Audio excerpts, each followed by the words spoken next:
A pleasant day. Please allow me to borrow a few minutes of your precious time for this report of mine about the Presidential Decree Number 1586, which is otherwise called as Establishing an Environmental Impact Statement System, including other environmental management-related measures and for other purposes.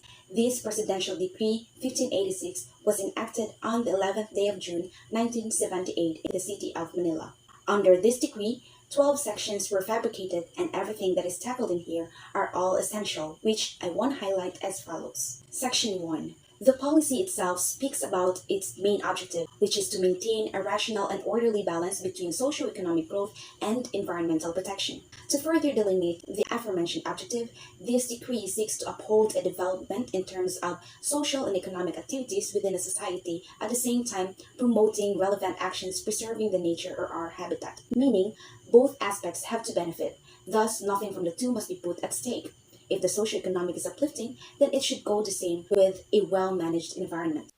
In relation to this, Section 2 discusses if there is an established environmental impact statement system based on the environmental impact statement required under the Section 4 of Presidential Decree Number 1151 of all agencies of the national government, as well as private corporations, firms, and entities for every proposed project and undertaking which significantly affect the quality of the environment.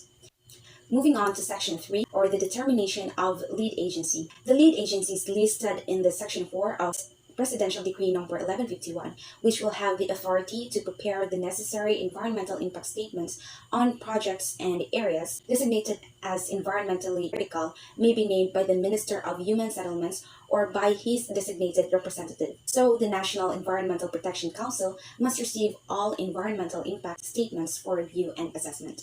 Section 4. In simpler manner, this section tries to say that all persons, partnerships, or corporations are required to secure an environmental compliance certificate or ECC granted by the President before undertaking any environmentally critical project.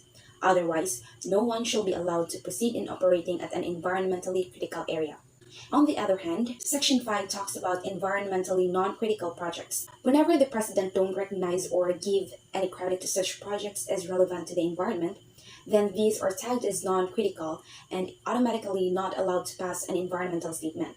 However, the National Environmental Council, through the Ministry of Human Settlements, has the authority to impose additional environmental protections on non-critical projects and undertakings as it sees fit. Section 6. Secretariat is a permanent administrative office or department or a staff working in office, provide and advise on governance issues faced by the group, and lastly, also develop and maintain conflict of interest registers. Here, the establishment of the appropriate secretariat to manage the environmental impact statement system and handle the processing and even the review of environmental impact statements is officially authorized by the National Environmental Protection Council. Whereas in the management and financial assistance of Section 7, one who's responsible to this is the Ministry of Human Settlements, specifically with funds from its current appropriation or from budgetary augmentation as the Minister of Human Settlements may deem necessary. Section 8.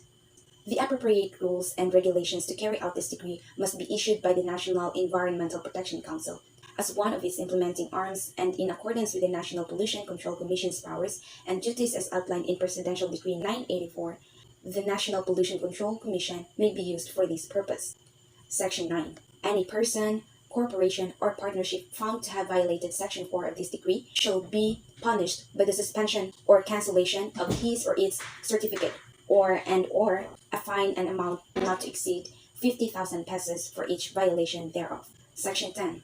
The money obtained from the fines outlined in the previous Section 9 and other fines levied by the National Pollution Control Commission in accordance with Presidential Decree 984, which is an exception to Presidential Decree 711 and Presidential Decree 1234, shall be automatically appropriated into an environment revolving fund that is constituted. Section 11. The control of the National Environmental Protection Council was given all remaining authority and responsibility that the National Pollution Control Commission's Interagency Advisory Council once had in accordance with the Section 4 of Presidential Decree 984. Finally, the above-mentioned sections must be applied and the decree as a whole must be put into action right away.